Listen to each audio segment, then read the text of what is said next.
9 years, 16 different teams, and enough football drama to last a lifetime. Bank of Scotland's sponsorship of the SPL has helped change the face of the national game. The profile of Scottish football has risen dramatically during the duration of the bank's involvement.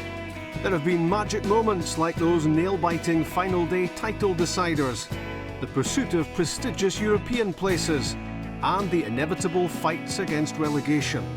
Coming up, the story of the last season of the Bank of Scotland Premier League.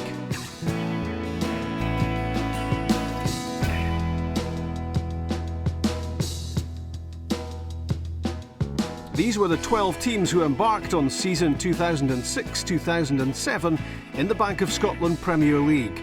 Aberdeen, Celtic, Dundee United, Dunfermline, Falkirk, Hearts, Hibs, Inverness, Kilmarnock, Motherwell, Rangers and St Mirren.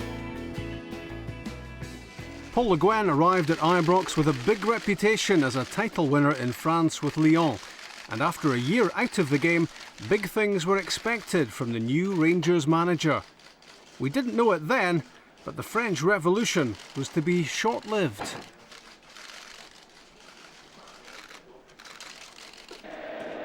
Over at Celtic Park, Chairman Brian Quinn had the honour of unveiling the flag to celebrate Celtic's 40th Scottish title before an opening day demolition of Kilmarnock. Kenny Miller has caught out David Lilley. That could be ominous for Killy, especially as Miller has found Zaraski! That'll do for starters this season.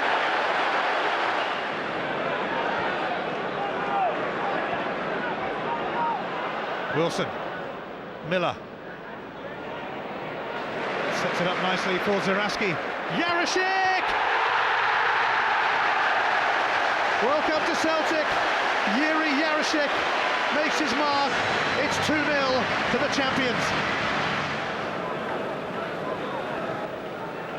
Celtic Park holds its breath. They would quite like another goal, just to be sure of things. Nakamura provides it in style.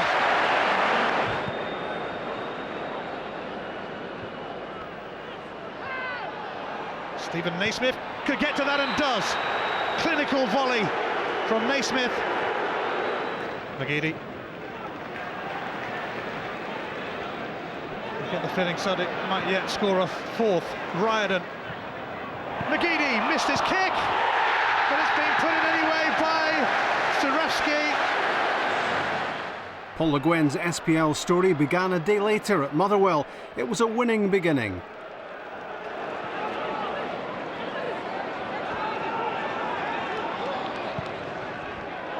Well, the flag stayed down and it's trickled over the line, and Sionko has given Rangers an early lead, the first goal of the Le Guen era.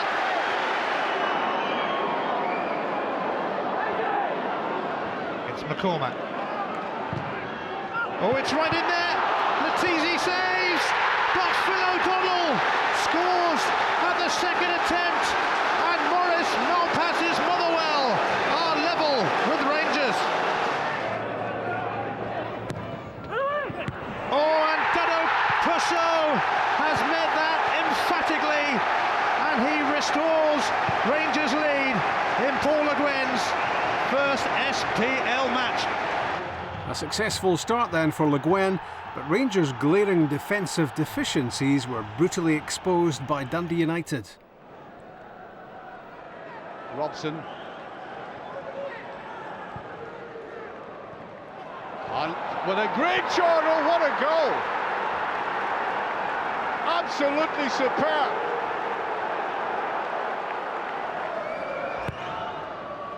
Dangerous ball again, it's in! It's a new man, Carbones, who puts it away. Biffle. Here's Clermont going in. Buck. Oh, what a goal by Buck!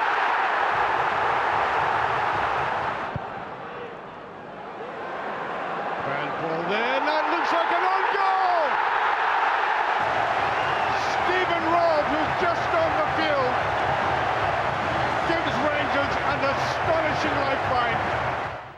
After the second weekend, there were 3 teams with 100% records. Falkirk beat Dunfermline by a Darren Barr goal to 0.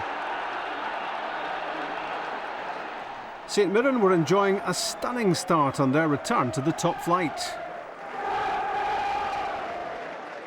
David Van Zanten having a look at what's on, into the feet of Keane, good touch and turn away from Donnelly, great ball in, and St Mirren have the opening goal, and it's John Sutton again. Lap it in, McGowan almost there, and it's gone in, it's an own goal. The third team with 2 wins out of 2 were Hearts, as champions Celtic were beaten at Tynecastle.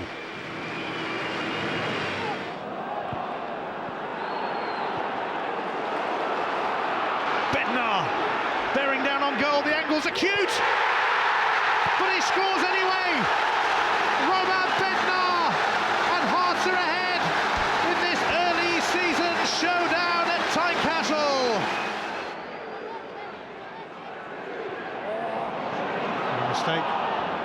Chesnauskis could see Celtic break out. Nakamura for Miller. Now McGeady, and it's inside towards Petrov.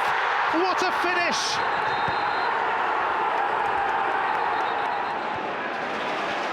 Cut out by Lennon, important intervention. Done by Caldwell, and Lennon's pass, and Bednar's going to get in! Neil Lennon's error, and Roman Bednar may well have won the game for Hearts. A crucial goal in a vital game, but Neil Lennon hangs his head. By the end of week 3, all 12 teams had dropped points, and Rangers slipped to 7th in the table after a below-par performance at Dunfermline.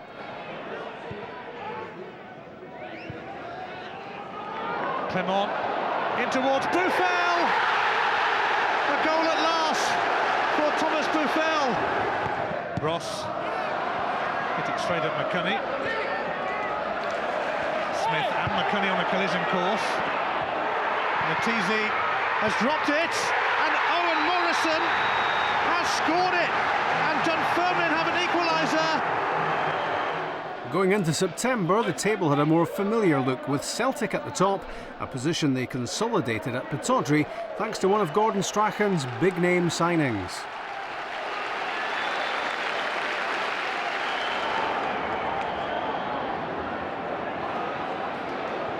McGeady on a surge, and Kenny Miller almost held back then, but he's still going. Venegor of Hesseling has found a way through. The first Old Firm game of the season, and Celtic had a 4-point advantage over Rangers. It was about to become 7. Lennon, Nakamura, Venegor of Hesseling, far post, Kenny Miller, Telfer, Lennon, McGeady, terrific save, but Thomas Gravison puts it in. Gravison marks his Old Firm debut with a goal, and Celtic lead Rangers.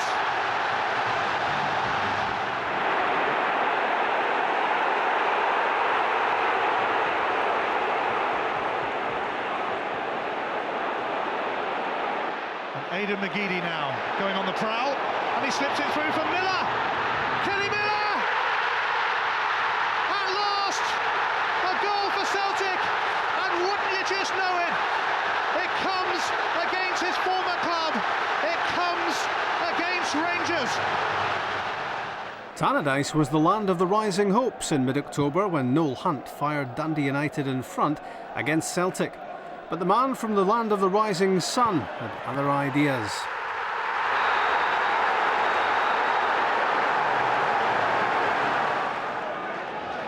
Gary Caldwell then will take this. Venegor of Hesseling. Nakamura tried to get near it. Colvina stopped it. Nakamura does get near it this time. And Celtic are level just before half-time. Naylor's long throw. Venegor of Hesseling with a flick. Jarosik, and here's Nakamura again.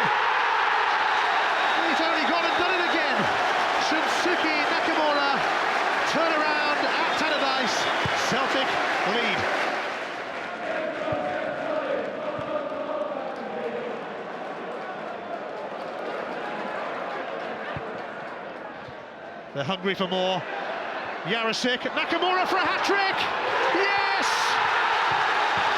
It is a hat-trick for the man from Japan, Shinsuke Nakamura, and his fan club are delighted.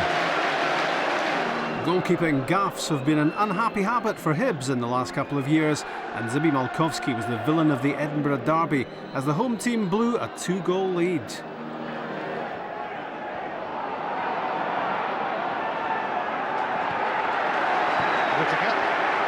Sproul. He can go some. Ivan Sproul. Wallace trying to keep up. It's Michael Stewart who continues it. And Simama, surely, yes! A classy finish from Simama. And Hibs take an early lead in the Edinburgh derby.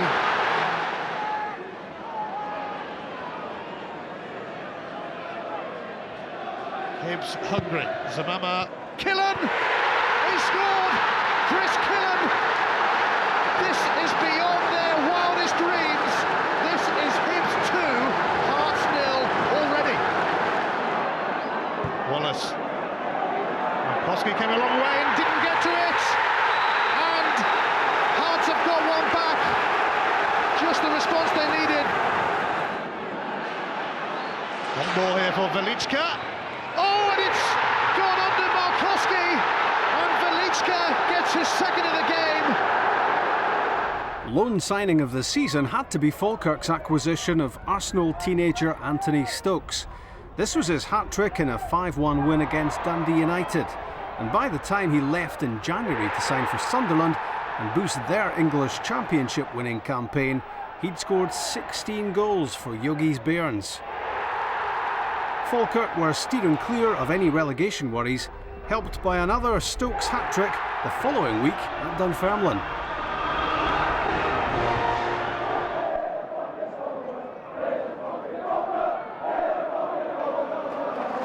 And here's Gow. Ball breaks free in the centre. Stokes! 1-0. 36 seconds on my stopwatch. Thompson squeezes it through. Stokes, here's a chance! And he doesn't miss chances like that. Anthony Stokes. Here comes Falkirk on the break. It's Stokes on a hat-trick! Goal number 3 for Anthony Stokes. Craig Levein replaced Craig Brewster as Dundee United manager, and there were first game fireworks on the 5th of November against Rangers. Charlie Adam. Now Nacho Novo as Rangers threaten. Been a lively start to the second half, and Charlie Adam has given Rangers the lead. He continues his scoring spree of late.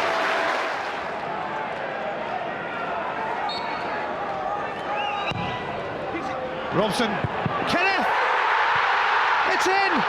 Gary Kenneth has equalised for Dundee United.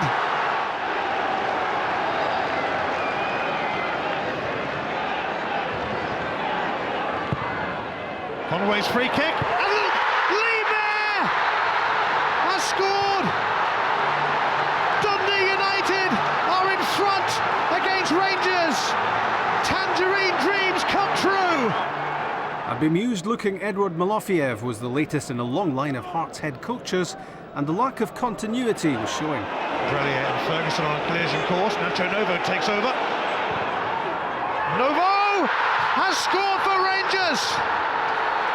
John Collins had taken over from Tony Mowbray as Hibs manager and was about to find out about leaders Celtic's powers of recovery. Murphy.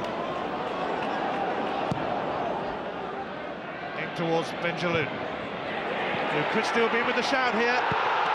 And Sproul takes over and scores! A storming start for John Collins. Murphy in towards Jones, away by Balde. Kevin Thompson. He sneaked his way through! A captain's contribution! Kevin Thompson.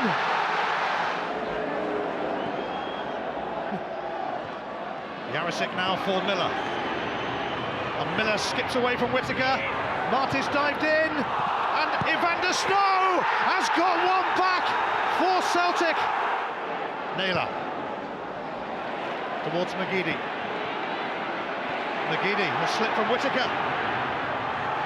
Aiden McGeady! It sneaks past Malkowski and in, and isn't that just typical of Celtic? Typical for Paul Le Guen's Rangers was another demoralising defeat, mounting tension on the touchline after a miserable day at Falkirk. Here it comes from Latapi, and it's sneaked in, and Falkirk have the lead, and it's Mark Twaddle. By mid-December, Rangers fans were running out of patience with Paul Le Guen, and in the Old Firm crowd, Scotland manager Walter Smith was already a popular choice to take over.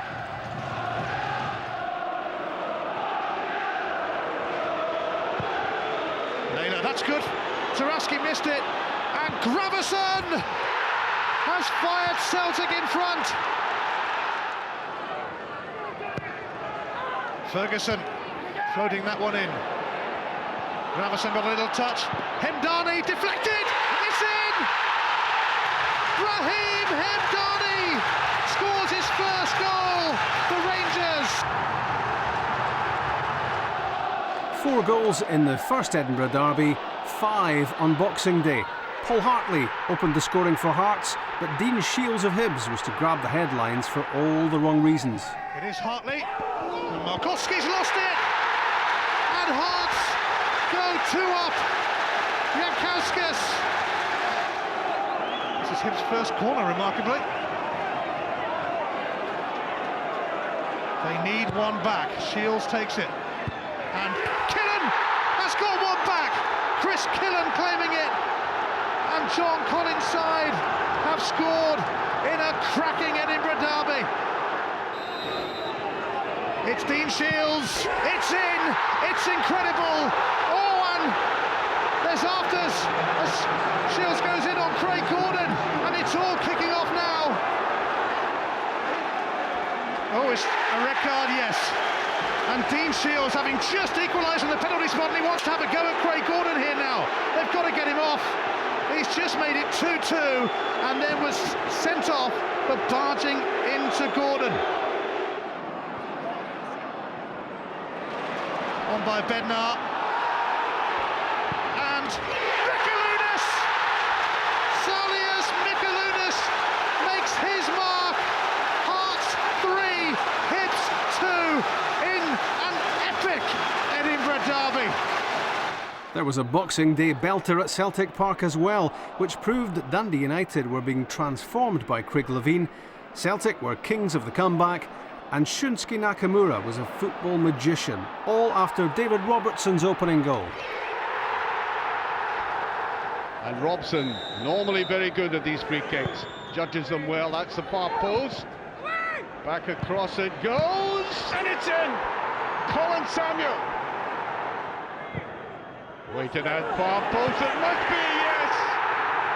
O'Day comes up. McManus can sense the effort. Back to Nakamura. He did it!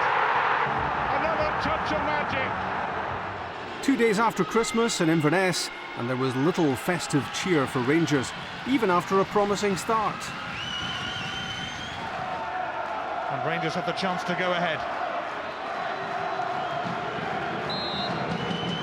It's Nacho Novo, and it's a perfect penalty. Totally. Oh, it's broken kindly for Darren Dodds, and again, yes! Cally Thistle have equalised. Rankin. He's going to have another crack. Oh, wow! Breathtaking! Blistering! John Rankin has probably won the game for Inverness Cally Thistle. This match proved to be Paul Le Guen's Ibrox farewell on the second last day of 2006. Rangers' downward spiral continued, with a 1-1 home draw against St Mirren. Richard Britton hammered the Saints ahead.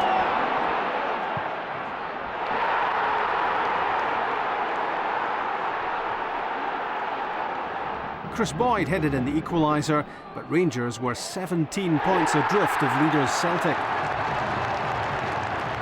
On New Year's Day, Falkirk celebrated their second 5-1 drubbing of Dundee United, with hat-trick hero Alan Gow set to seal a pre-contract agreement to sign for Rangers. Falkirk realise if they concede a goal here, cut the deficit to 1, then they can expect a huge effort from Dundee United. But there's Latavi's pass.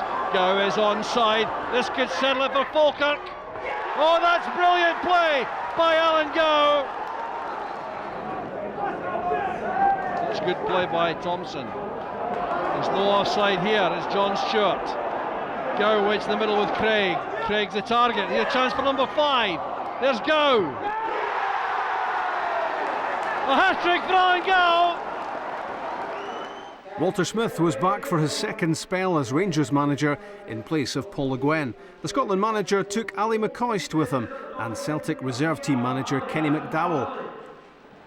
Walter watched from the director's box as Rangers, under new management, dismantled Dundee United. And there's Charlie Adam going for it. He's done it.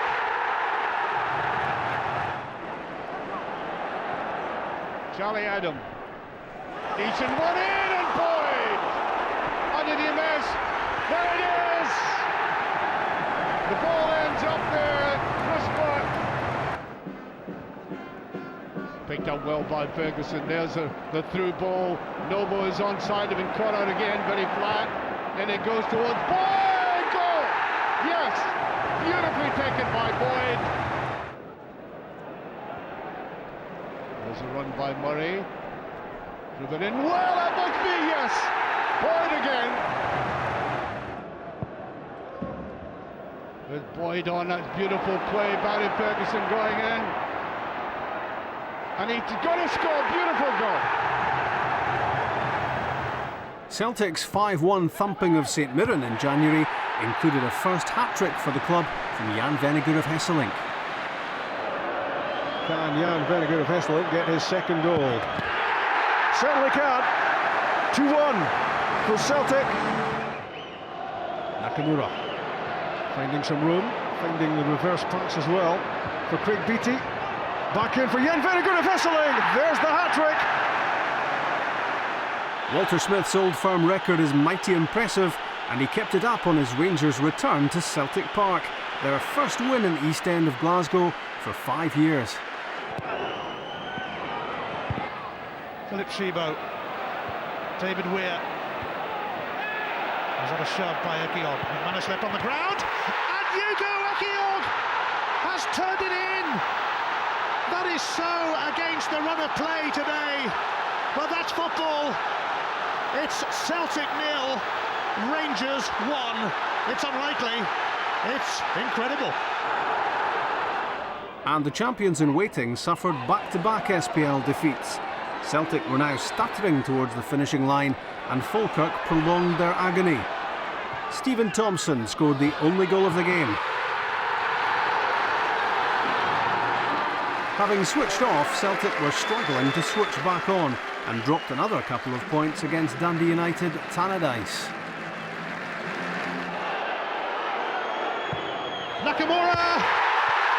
Trust him to provide that spark. Still 90 seconds of added on time remaining. Duff launching it. Wilkie will stay up there. It's come through to John Daly!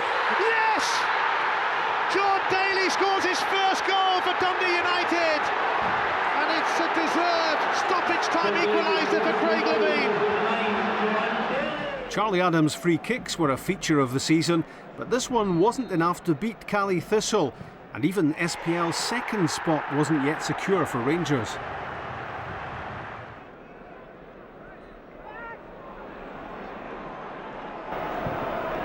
That's a decent enough ball in there.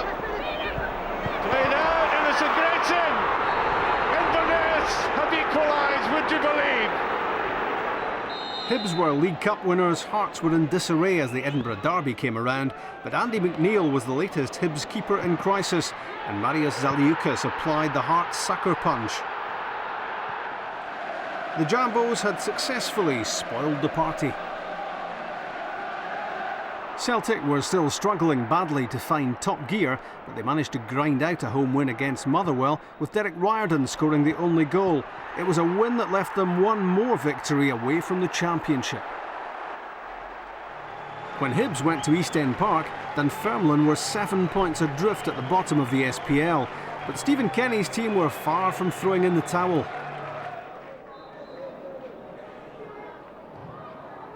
Swept in by Hamill and the header! Phil Maguire has given Dunfermline an SPL lifeline. So now a 4-point gap in the basement, and the following day it stayed that way when Dunfermline's survival rivals St Mirren gifted a goal at Love Street to Nacho Novo and Rangers.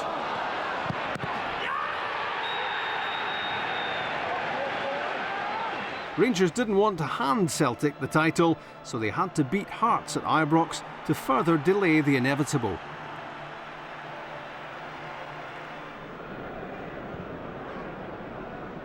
Now here's Kingston. Tremendous pace, Kingston. Very good ball played in, and that's a superb goal. Struck by Andrius Balika. Hard to one up. Get a ball, Barry Ferguson. Hutton picking up. Still Hutton. Good run by Hutton. Can he cut it back? He does, and it's there! Gavin Ray has equalised. Tosso could get this, and he does.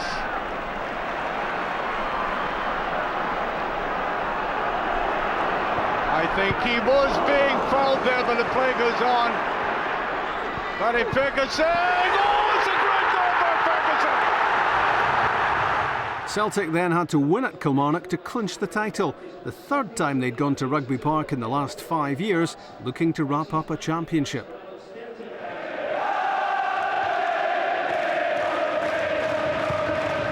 Nakamura sent it straight in, and Jan Vennegoor of Hesselink scores.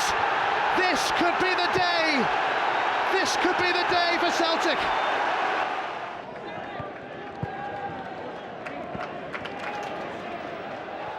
Gary Wales has done really well. Nish!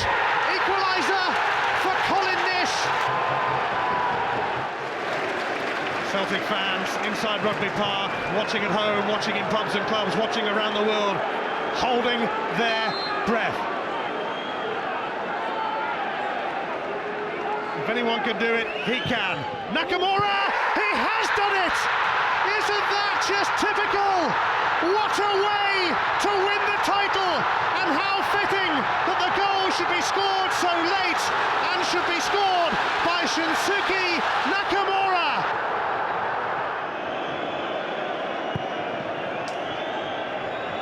Kilmarnock hoping for a lucky break. It's over! Celtic are champions! What kept you, Gordon? This famous club, formed in 1888, has just won its 88th major honour. Celtic champions of Scotland again, and they were always going to be. And what a way to win the title! Back-to-back title wins for Gordon Strachan and Celtic. They faltered in the final furlong, but still landed the big prize with 4 games to spare. The battle to avoid relegation from the SPL was hotting up, with Dunfermline having closed to within a point of St Mirren. Gus McPherson's team needed to win at Falkirk to get some breathing space. It's a massive moment this for Stuart Keane and for St Mirren. Here comes Keane. Emphatic, just what they needed. Now Keane, looking lively. Kirk Broadfoot has suddenly arrived, and Gary Brady, and it is some goal that. Fantastic from St Mirren. Not so fantastic when St Mirren went head-to-head with Dunfermline in Paisley, in front of a 10,000 plus crowd. The home team failed to sparkle, and it was Tam McManus who won it for the Pars. And it was back to 1 point between them at the bottom. At the top, it was all done and dusted. Celtic were champions, and Rangers secured second spot and a place in the Champions League qualifiers with a second successive Old Firm win.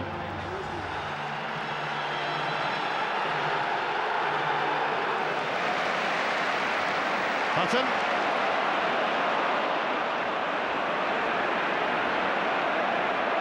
Tearing forward superbly, Alan Hutton. And he got it across, but McManus was there to meet it.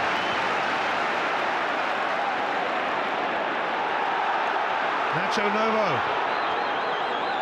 Kris Boyd! It's the first time he's ever scored against Celtic. Here comes Charlie Adam. Oh, it's another fantastic free kick for Charlie Adam to add to his collection. Hugh Murray's goals are collector's items, but it was a vital strike from the St Mirren midfielder, which gave the SPL strugglers the lead at Tannadice. And the points were safe when Rangers-bound Kirk Broadfoot made it 2-0, back to 4 points ahead of Dunfermline. But 48 hours later, the Fifers reignited their hopes of SPL safety with the 4-1 defeat of Motherwell, who were themselves being dragged back into the drop zone.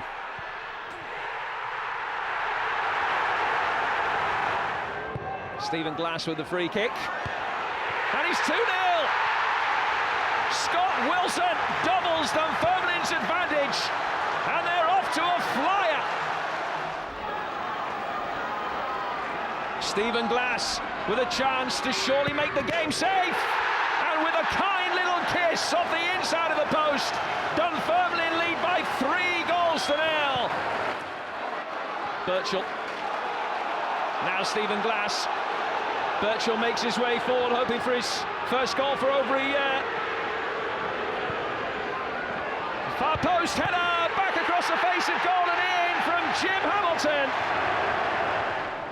On the second last weekend of the season, things were getting serious for St Mirren. Like them, Motherwell were scrapping for survival, and Ross McCormack seemed certain to have a decisive say in the relegation issue. 2 goals from him had the home team cruising, until this startling comeback. Alan Reid needs to get the ball into the middle, plenty there. One of them is Sutton, and it's a goal for St Mirren, and a terrible error from Colin Meldrum. Maxwell into the middle, Broadfoot is there for St Mirren, Billy Mimmitz! It's 2-2, unbelievable scene, Silver Park. So is it possible? Could St Mirren actually win here as the free kick comes in? It's up in the air, it's still not cleared, and Sutton! He's done it for St Mirren! But finally, for Dunfermline at sodden Inverness, it was the sinking feeling. Relegation sealed in bizarre circumstances after they'd hit the front. McIntyre! Stunning strike from Jim McIntyre! And how important could that goal be? Hastings with the delivery. Oh, De Vries has dropped it, it's gone right through him! Unbelievable! Sutherland.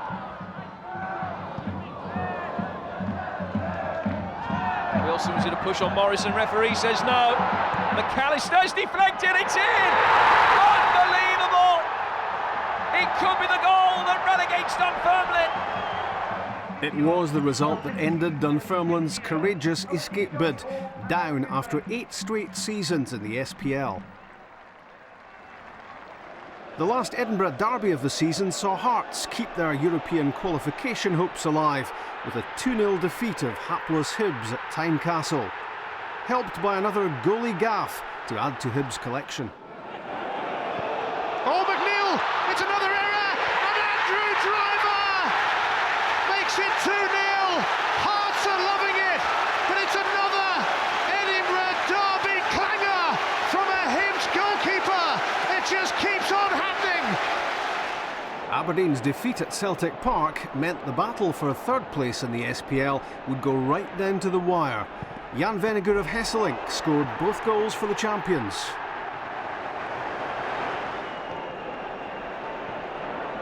And it goes, Aberdeen still in attack. One has gone in! So they get away with it, Nakamura in this dangerous position, beautiful play.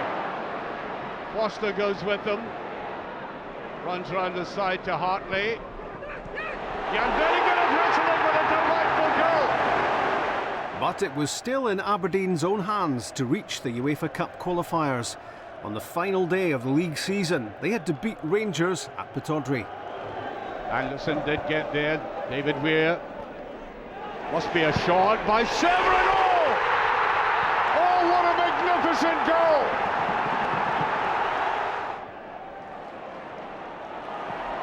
And good play by Lovell today. Here he is again. Can he take it? It's in it! It's in! It's a second one! That 2-0 win ensured Aberdeen's third place finish in the SPL and a return to European football after a 5-year wait. But the big prize again went to Celtic Park. For the second successive season, Neil Lennon lifted the Bank of Scotland Premier League trophy. Celtic were champions.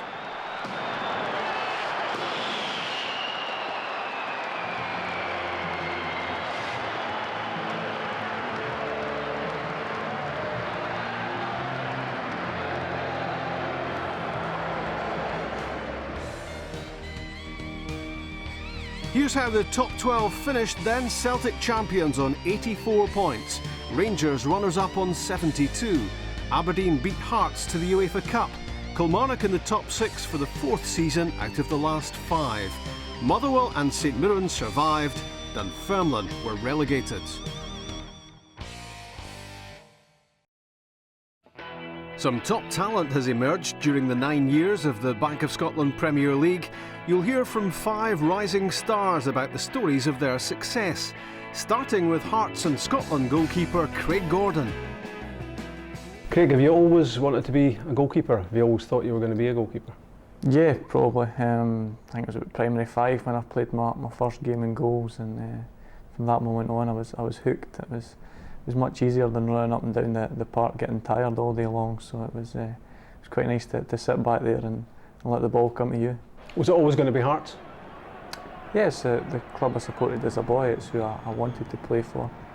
It was a lot of hard work trying to get to the standard that I wanted to be at to try and play for Hearts. But yeah, it's definitely a dream come true for me. Was height an issue back then? Because obviously it's not now.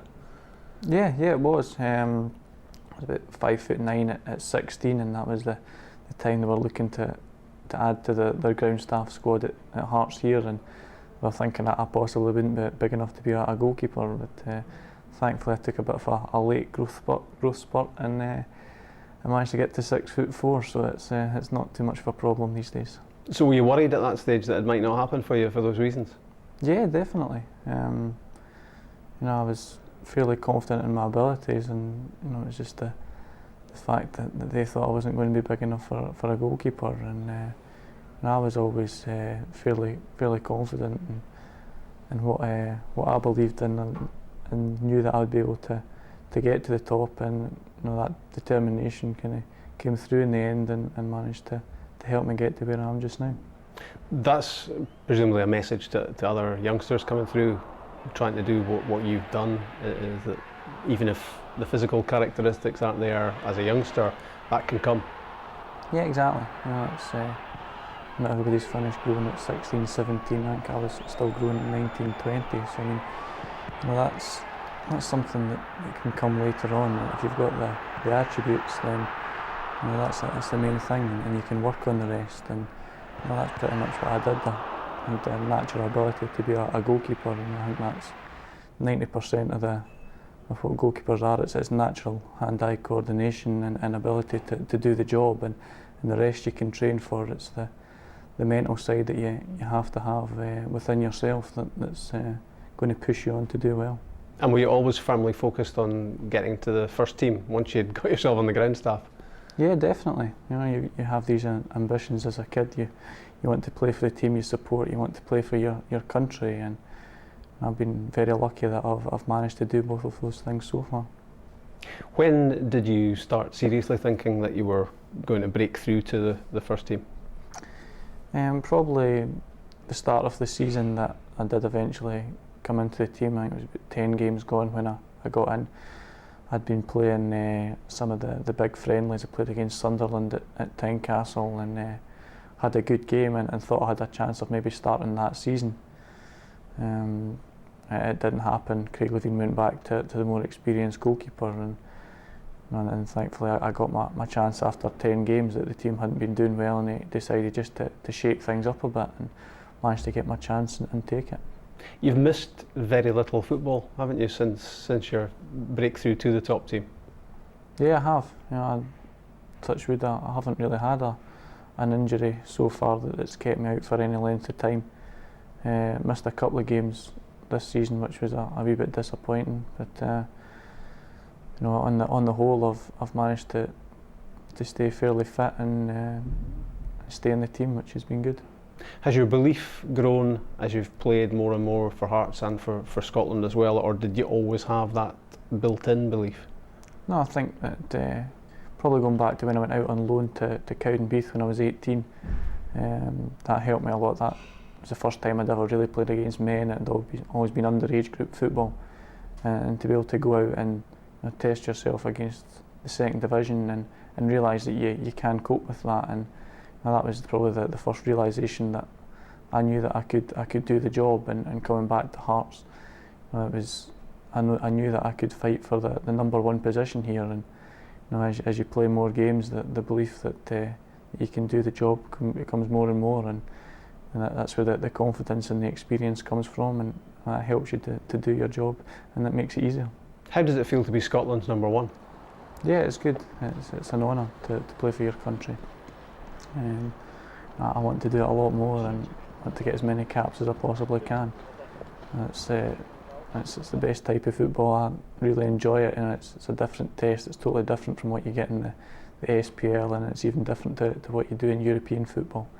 But I thoroughly enjoy it, and hopefully I can do it many more times. So you learn different things when you're away with Scotland than you do when you're training with Hearts? Yeah, the training's, no disrespect to Hearts, but it's a lot higher standards. You've got international players training with you, and the tempo and the pace of training is a lot faster. It's something that you need to pick up and deal with very quickly.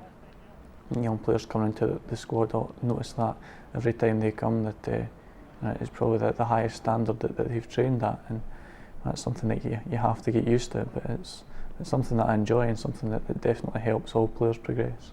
You mentioned natural ability, that you've been blessed with that. I mean, where's the balance lie between that and just pure hard work? I believe it's quite a lot of natural ability. You have to have the idea of what you're doing, and you can coach people as much as you want, but if they don't have that natural ability to keep the ball out, then it's going to be very difficult. I'm not saying it's impossible. There's people out there that play at a very high standard that have come from working very hard and nothing else. But if you have a bit of both, if you have the natural ability and are prepared to work hard, then that can get you a lot further. The learning curve for you, obviously, must have been very steep in the last couple of years because of the constantly changing environment around Hearts. Yeah, I've had to take on a number of new responsibilities over the last few years. I just see that as a development of me as a player, and as my career goes on, I'll get more and more of that coming my way. And some of it's been hard to take and hard to deal with, some of the things that have gone on. But what's come out of it now is that I'm captain of this football club, and I'm delighted to take that role on and give it my best shot. You must have matured quickly as a player and as a person because of all that's been happening. You have to. You have to deal with those things and get on with it, and try and not just look at yourself, but try and bring everybody else round about you onto a level playing field and not be too up or too down about the situation. And it has been very difficult, and it's probably taken a bit of time to try and restore that, but I feel as if we're getting there now. You've won lots of individual awards. You were Bank of Scotland Young Player of the Season a couple of years back. You've won monthly awards as well. What do all those prizes mean to you? Yeah, they mean a lot. You know, it's something that you don't expect to win when you're playing football for your club. You know, and it's a nice little side issue, but it shows that you're doing well and that you're performing to the best of your abilities. So, you know, if you get awards like that, then you know you're on the right tracks. Celtic and Republic of Ireland midfielder Aiden McGeady is another shining example of what the Bank of Scotland Premier League has done to encourage young talent. I don't know, maybe about 13, 14, I thought I might have a chance of making it. I mean, every boy grows up wanting to play football for any team really, and obviously I grew up supporting Celtic and wanting to play for them. So about 13, 14 I maybe thought I had a chance. And was it always going to be Celtic? Yeah, well I signed for Celtic when I was about 13. There was opportunities to go to England, but I felt that this was the best place for me, and I think that I didn't really want to leave home when I was 16. And also a greater chance of getting the first team here as well and realising my ambition. Who were the big stars here then when you first joined? When I was about 16 it was guys like Johan Mjällby, obviously Henrik Larsson. Guys like Tom Boyd was the captain at the time I think as well, as obviously Lambo as well. But I think it was strange coming up and you're cleaning everybody's boots, you're sort of getting the taste to be in and around Celtic Park every day. How great was it to be around Henrik Larsson? Yeah, I mean I didn't really know him too well to be honest with you. I made my debut alongside him and played 1 or 2 games after that, but obviously he's a fantastic player. I think that you can learn a lot from a player like that. And have you always been single-minded and determined that you were going to make it? Yeah, it's always what I've wanted to do, even when I was at school. I mean, obviously I wanted to do well in school too, but I think that I always had at the back of my mind that I wanted to play football. And obviously your dad had played professional football as well? Yeah, he played professional for Sheffield United as well. And also it's good with him being in the game before. He sort of knows what to expect, and he's obviously good to get a bit of advice off of as well. So did you get lots of family encouragement about pursuing it? Yeah, I did, but my dad wouldn't really push me too much. I mean, if it's what I wanted to do, then he would obviously encourage me, but if I didn't want to be a footballer, I don't think he'd be too bothered.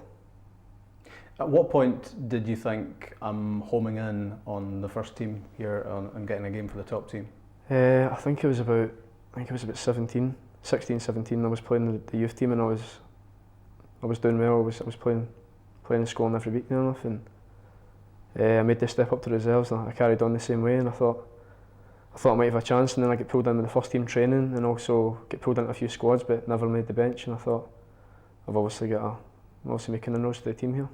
Were you nervous about playing for the first team for the first time? Yeah, but before you actually play, you're always nervous. You think to yourself, what could happen? Your first touch the ball might go under your foot, or anything could happen in your debut. But as long as you get your first touch out of the way, I think the nerves start to become a little bit more settled. How did it go? It was good, yeah. It was obviously my first game was against Hearts at Tynecastle. And to be fair, it was great because I scored within about 15 minutes, and that really obviously helped me settle into the game and just enjoyed it from then on.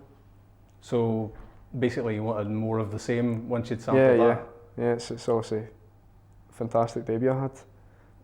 To score in your debut is obviously what you grow up dreaming of doing, and I was delighted to do that. And then having got in, you want to stay in, although here that's easier said than done, isn't it? Yeah, it's slightly different here, yeah. But that was towards the tail end of the season, and I'd only played 2 or 3 games and the season was finished. Then the next season I was thinking to myself, I've got to try and push for a first team, an automatic place now. And I had a decent pre-season, and I started the first couple of games of the season when I was 18, and it just sort of went on from there. The speed of your feet is amazing. People marvel at it. Where does that come from? Is that a God-given talent, or is that just hard work? I don't know. It's I like to practice tricks and things like that. Things I see on the telly. You see guys like Ronaldinho doing things like that, and it obviously makes you want to go out and be able to do the same thing. It's just something I've always done. I've always had in my game. I don't really know where it came from. Have you ever done anything unconventional, like play with a tennis ball or whatever? Or is it Yeah, I have when I was younger, yeah. When I was younger, I've not done it for years now, but my dad always said to me that if you're able to keep the ball up with a tennis ball or a golf ball, then it's going to make controlling a normal sized ball a lot easier.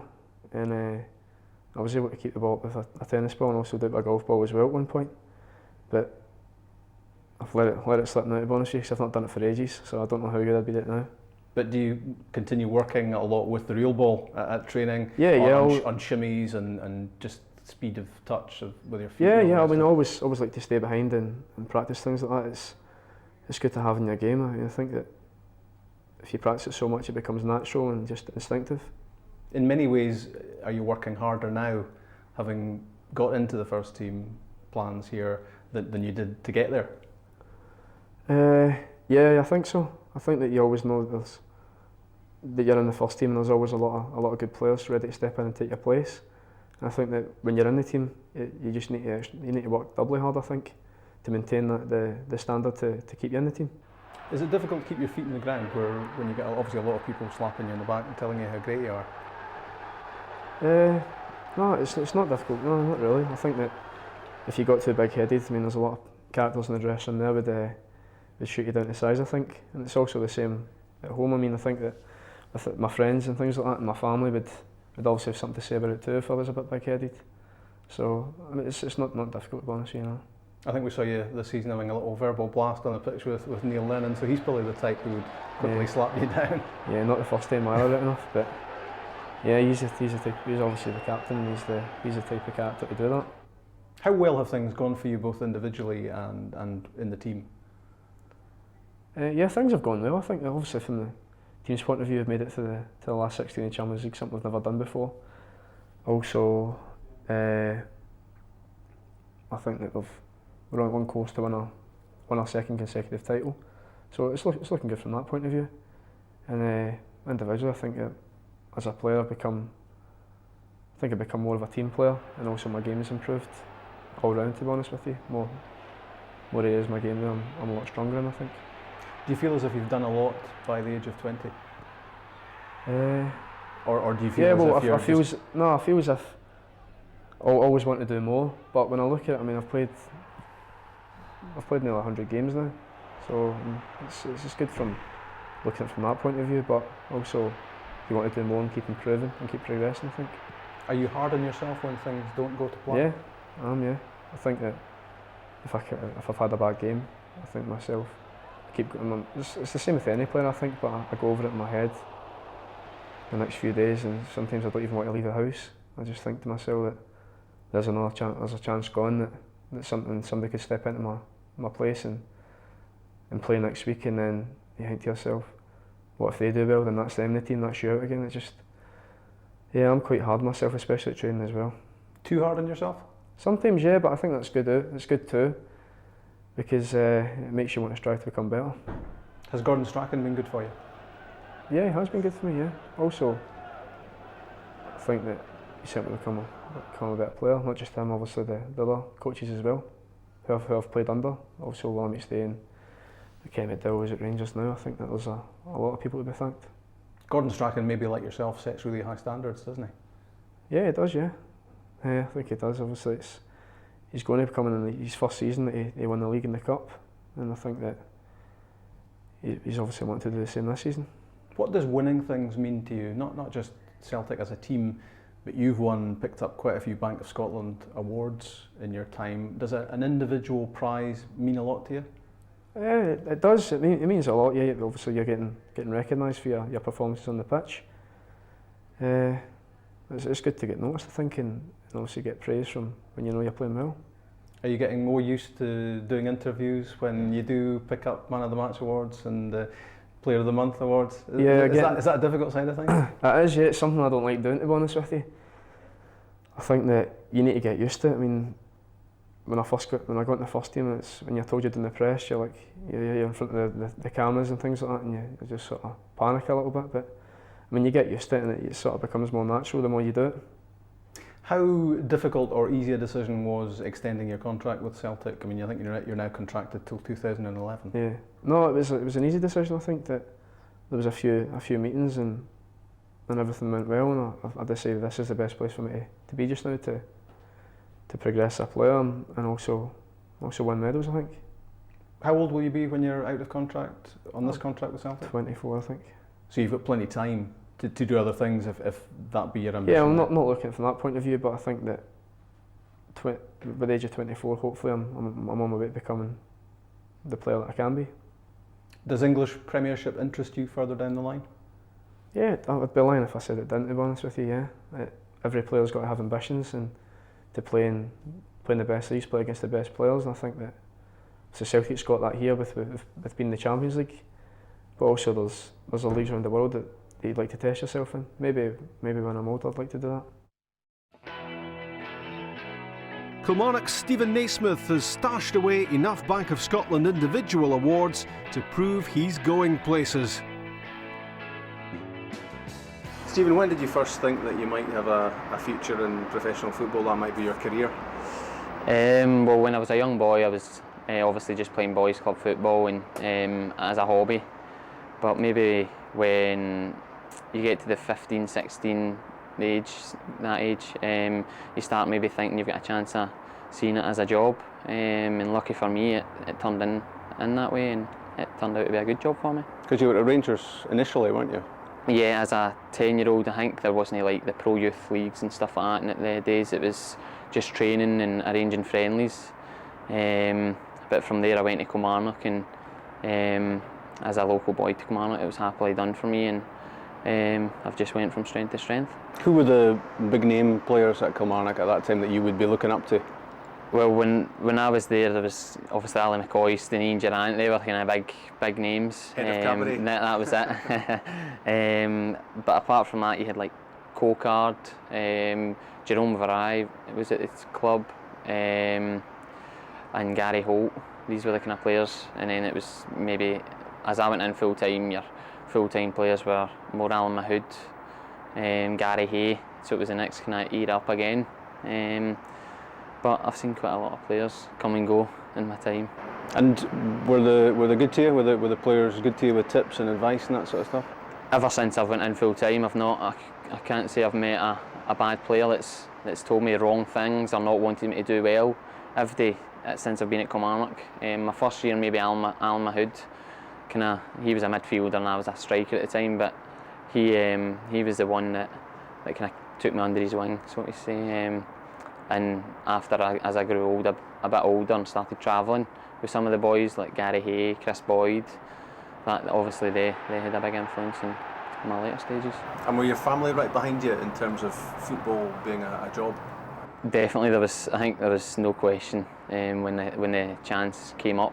I was probably an average pupil at school, so it was a no-brainer for me. That's what I wanted to do, and I loved doing it, so that's where it went from. And when did you first start thinking first team? When did you first start sniffing a first team place? Well, funny enough, when you say that, when I went in full time, I was thinking to myself, I can never see myself playing in Kilmarnock's first team. But as weeks, months went on, it kind of seemed to be coming closer and closer. And it was maybe in my second year, I was maybe about 17, 18, and the manager started kind of talking to me a bit more, and he said I would get my chance, and that's the season I did get it when I was 17, and just from there I've not looked back. How did that feel when you were first told you're in the team?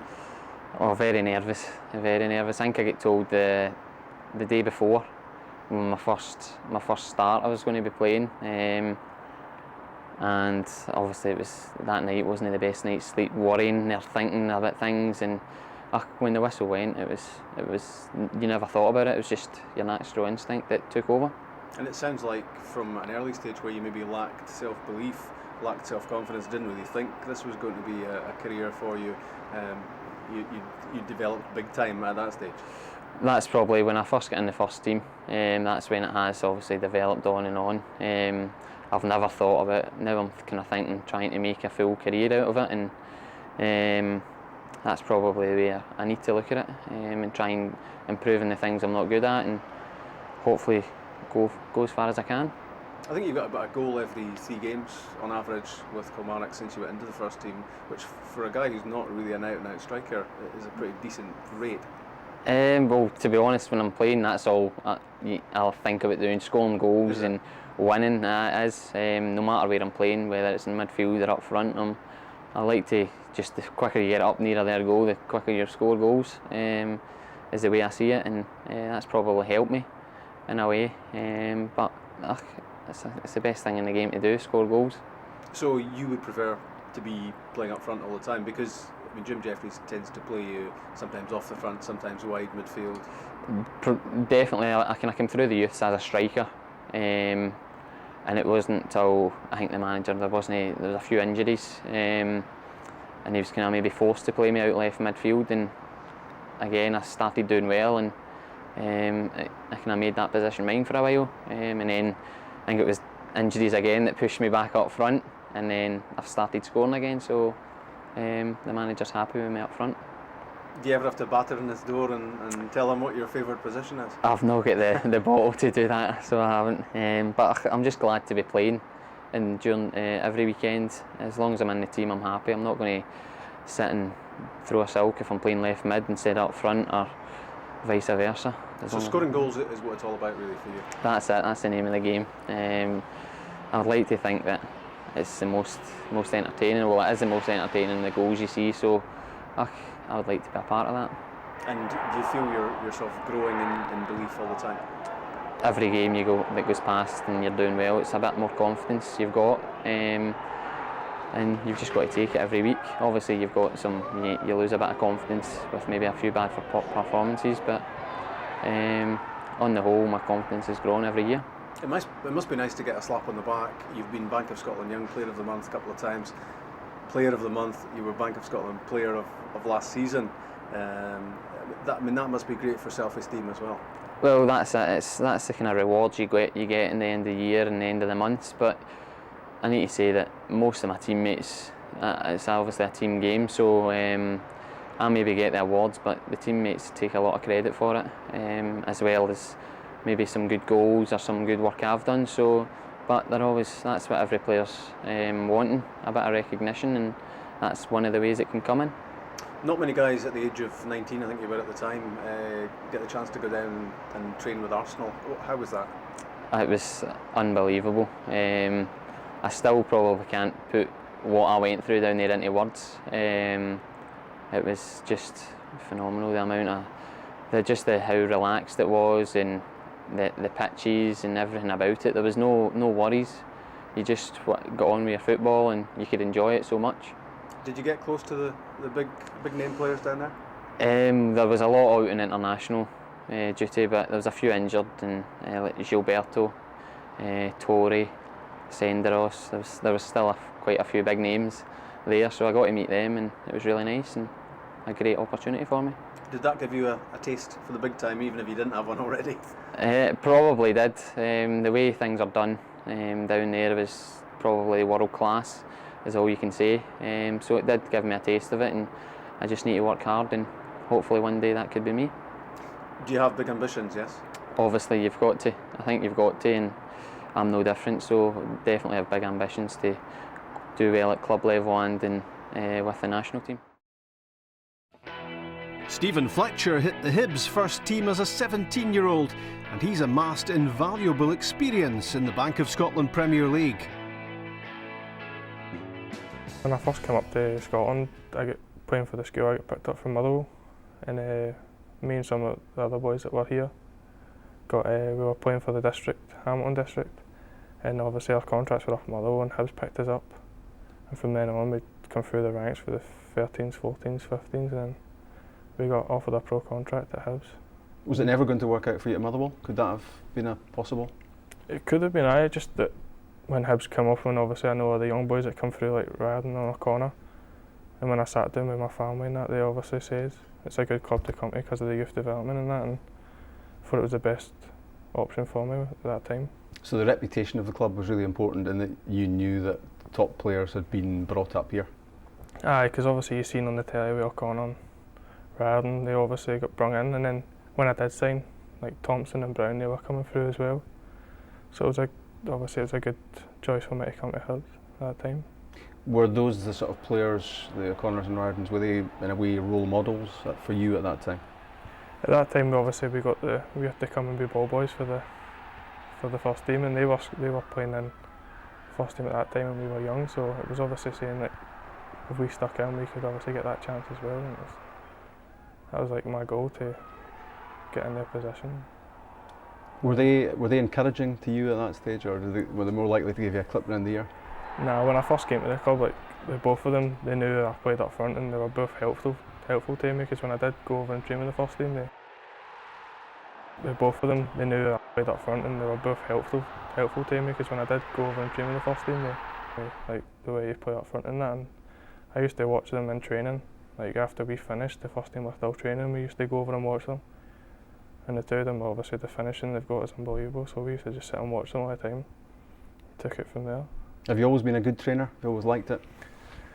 Aye, obviously I like coming to train. I used to come in early and got to the gym with the gaffer on that, and after training. So I think hopefully I do well in training. Myself, I think I do, so the gaffer's been telling me I've been doing well. So. And have you made, do you think, steady progress since you first joined Hibs as a youngster? Has it been steady progression, or have there been ups and downs along the way? There's always ups and downs, isn't there? But I think I've made a lot of progress since I first signed for the club. I've added things to my game that I never used to have. Obviously my right foot's getting a bit better. It's not just for standing on anymore. So I think I'm getting stronger as well, obviously having to be a target man up front. So I think I'm progressing slowly. And have you never had doubts about yourself, about your ability to make it? I think if you have doubts, then you're not gonna progress as much as you would like to. So you just need to say to yourself what goals you want to get to, and keep working hard. You'll obviously get there with hard work and determination. Because there must have been guys coming through with you at the same stage who fell by the wayside for whatever reason. Because I signed for the club with a couple of my very good friends that were my age, and one of them was my strike partner since I was like 11-year-old when I came up to Scotland. And for when we got to 17, obviously he didn't progress into the first team, and I did, and it was hard at that time for like one of your friends not making it and you were, but you just have to learn to get on with it, because obviously it's your career, you want to progress. Was it just down to pure ability? I don't know, it was just, I think I got my chance and I tried to take it, and obviously the gaffer gave me my chance and I took it, so I think that was just what it was down to. You have to make sacrifices though, don't you, as a youngster? I mean, you can't live the normal life of a 19, 20-year-old, can you? No, obviously, like, your friends out with football, they're always, some of them are students and they go out quite a lot, you know what students like, they go out quite a lot, and that's your friends and they ask you to come out, but you have to sacrifice nights out just to, you know, you've got training the next day, you need to stay in, and things you eat as well. It's just sacrifices you need to make. Did you surprise yourself how young you were when you hit the first team? You were 17, weren't you? Yeah, I was 17. I always thought like wouldn't be in the first team until I was 20, 21. Obviously I just have to keep working my grind, playing the reserves, but I did really surprise myself. I think I surprised some of my family as well, because they just thought I was, obviously some of them didn't come and watch me, so they were like, oh, he's just playing away, but when I did get on the first team, got in the telly and that, they obviously took note that I was doing quite well. So that must have been a nice moment when you were able to tell them that you were going to play your first top team game. The first goal was the best feeling. It was out on Easter Road when I scored my first goal. Who was that against? Dundee. I think big Gary O'Connor played me through. It was me one-on-one with the goalie. The goal seemed to be quite small when you're running through, but I was able to slot it away, and I think I celebrated for about 5 minutes. I think the ref had to call me back. And was it difficult to keep your feet in the ground at that stage? Was there a danger of you getting carried away, or are you the type who doesn't have too many problems in that area? No, I've not really. When I first came out in the first team, I was quite a shy boy anyway, so I used to just go home for training, go and see my friends, and just sit about the house. So I wasn't really one to go out till 3 o'clock in the morning and find my way home. But I was always, when I first got into the first team, it was just that kind of blew me away a bit, like the people noticing you in the street and that. So I was just happy just to be in the first team. So who was manager? Was that Tony Mowbray? No, Bob Williamson gave me my debut, and then obviously from then when Tony Mowbray came in, he gave me a different role to play in the first team, and I was playing week in, week out for a while, which was very enjoyable, and now I've got my chance again under the new gaffer. Because initially when Tony Mowbray came in, that might have been a worry for you that Bobby Williamson had given you your chance, but that Tony Mowbray might not fancy you so much. At the start it was, because I was training with the first team when Bobby Williamson came in, or before he left, and when he did leave I was back in with the 19s, and it's a bit have to like a new start again. But it was only within 2 weeks I was back with the first team when Tony came in, so it's a bit it's quite good for me the way Tony brought me straight back into the first team, because I think it would have been a bit of a blow for myself if I didn't get back in for a while. Do you set yourself targets both at club and international level? My target this year was just to, obviously I scored 10 goals last season, and the target this year was just to hopefully beat that. So I'm 2 away from beating it this year, so still got a while to go, so hopefully I can beat that.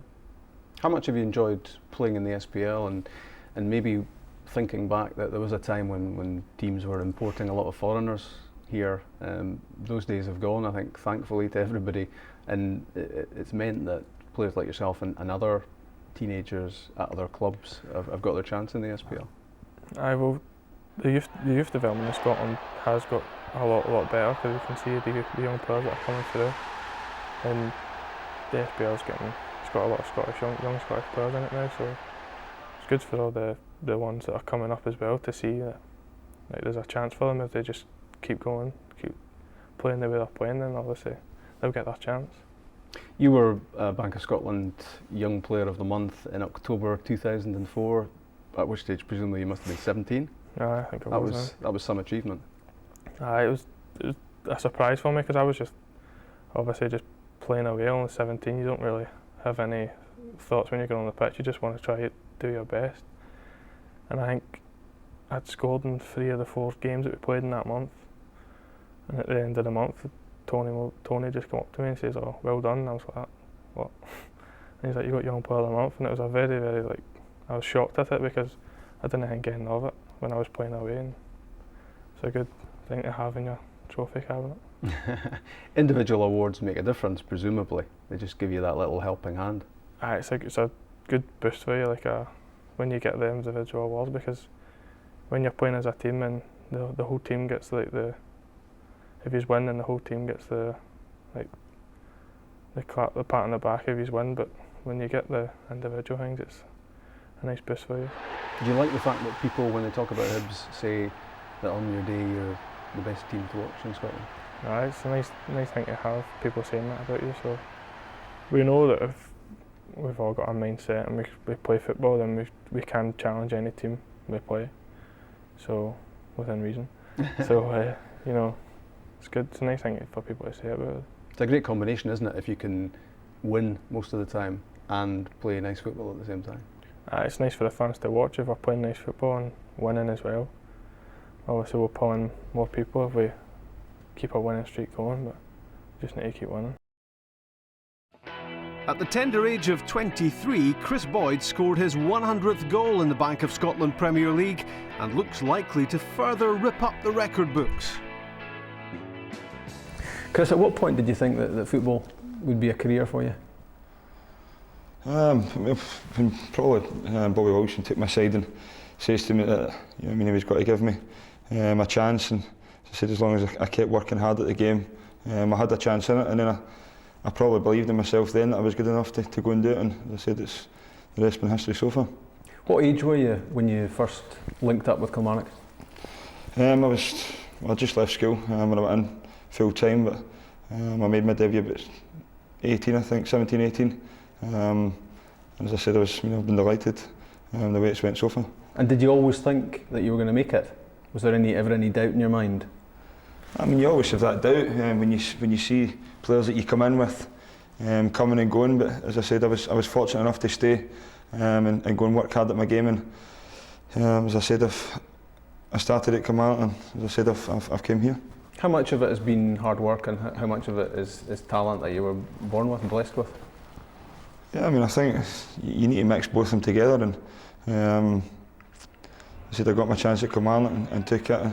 I said once Bobby left, Jim Jeffries came in and I said done really well for me as well. He kept me in the team and he believed me as well, and as I said, I've went on for that. You've got to make sacrifices, haven't you, as you're growing up? I mean, you can't really live the normal life of a teenager, I guess, can you, if you want to be a professional footballer?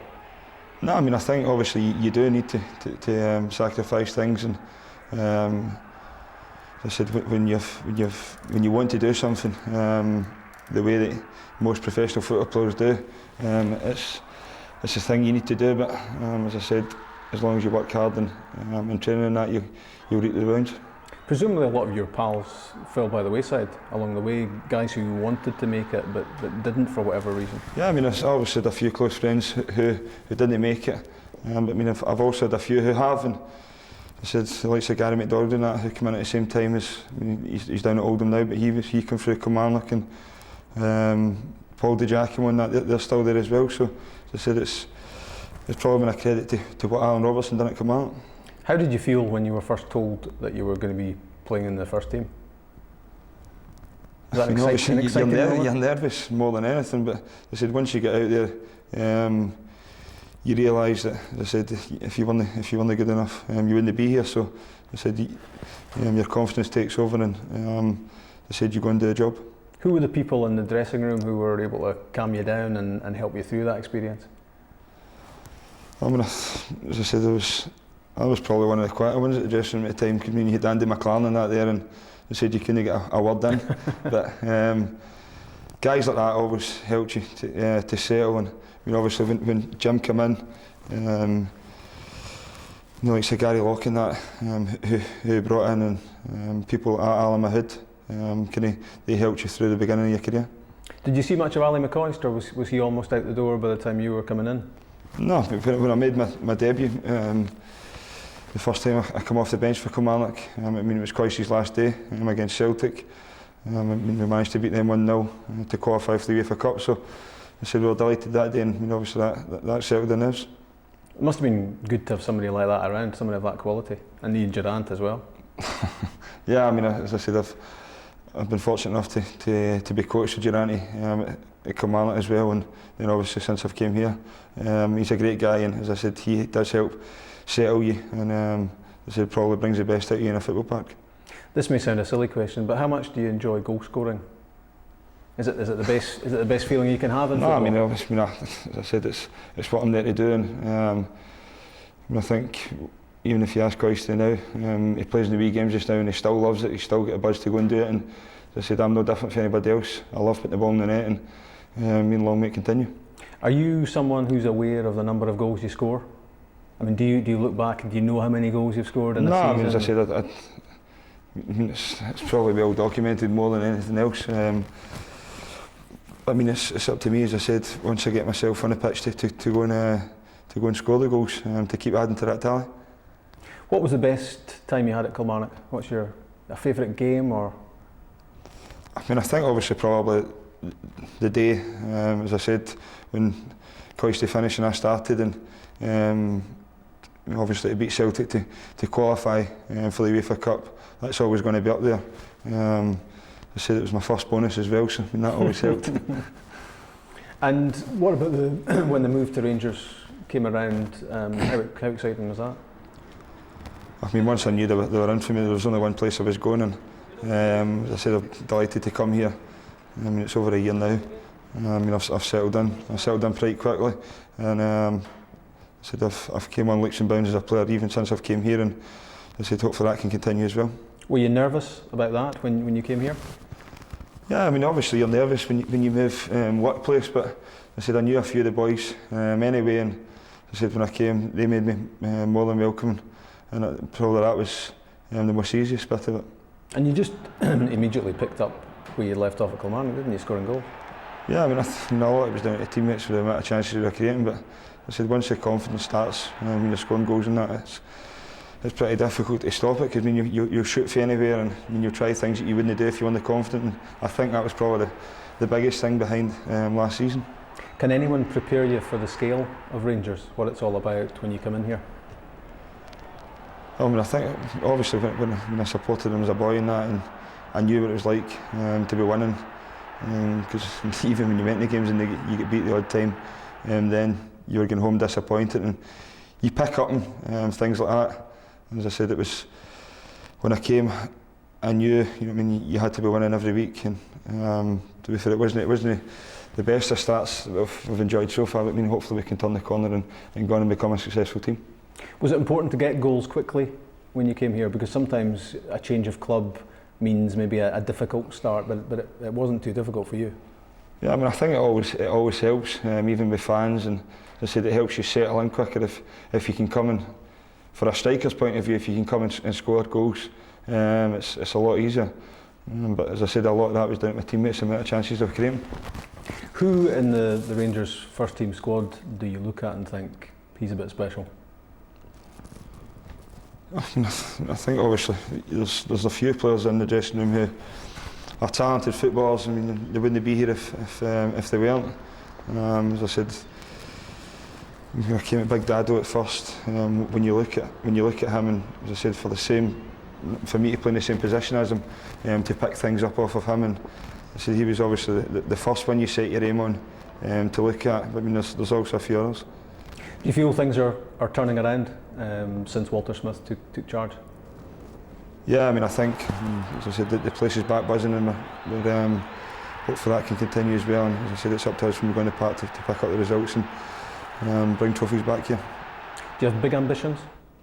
Yeah, as I said, I want to win as much as I can in the game, and as I said, you don't want to be remembered as somebody who's came and you know what I mean, you might have been a player but you didn't win anything. I want to start winning things, and you know, obviously it's not to be this season, but I mean, hopefully next season we can start. As I said, with Walter, Coisteen, Kenny and Durante, I said we've not got anybody better to learn off of. You've won a few Bank of Scotland individual awards over the last few years. How much does that mean to you to be recognised in that way? I mean, it's a special award when you get it at the time, because I mean, it's obviously a recognition for what you've done over the month that you've been playing, and I mean, it was a good idea when it came out at the time, because to introduce a young player a year month, it gave them a little added incentive to go and win it, and when you have your first taste of it, you wanted more to keep coming. As I said, I think I was fortunate enough to maybe win 2 or 3 of them, and as I said, it's a special award when you get them. How much more is there to come from Kris Boyd? I mean, I think there's still a lot more. I said hopefully we can get the team right next season, and we're ready to challenge, because I feel as if I've got more in me, even goal wise as well. So I mean, I feel as if I'm ready to take it up on our level. Hopefully not too far. And finally, all 5 of our top young players have words of advice for anyone who wants to follow in their famous footsteps. Just to play football, you know, play as much as you possibly can. I know that's what I did, especially when I was young. Everybody was out on skateboards and rollerblades, and I was at the park playing football, and that was just what I did. I enjoyed it so much that every spare moment I had, if it wasn't outside, if it was raining, I'd be playing in the living room, or you know, just little things like that. You've got to play as much as you possibly can, and I think that any young player should take as much opportunity as they possibly can to get out and play. Obviously keep working hard and don't let anything affect you really. Don't let the standards drop. Really. I think that as you get older, players and managers can maybe try and change your game a little bit. But I mean, if you're like a footballer and like myself, and I got to near the first team, there's obviously people trying to change your game, but you need to realise that the reason you got there is by playing the way that you could have. Just to keep your feet on the ground and be determined and set yourself goals and make sure you get them. Would be the best thing to do. It is a hard work. Maybe you see in the later stages of folks' careers that it's all the big glamorous stuff, but it's such hard work, and that's it. You've just got to stick at it, and during the seasons, if you're going through rough patches, you've just got to fight through them and enjoy your football, and things will come good for you in the end. I mean, I think the biggest asset you can have is listen to people in the game who know what it's all about and what they've done in their career and that. As I said, I couldn't have anybody better to learn off of the likes of Durante and Coisty. So I said, I think it's important. I mean, it can be at any level, because I mean, there's guys kicking about. As I said, there was Paul Wright at Kilmarnock and that as well, who I listened to, and I took everything on board for him, and I said, they're probably the guys who have got me here today.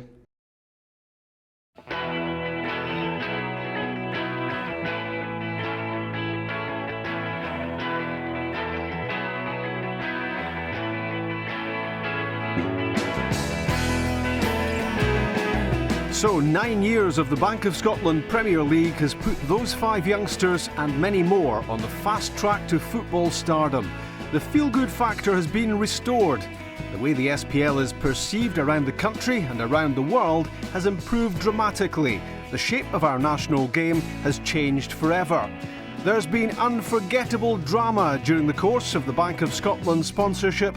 So many memorable moments. It's been a remarkable story.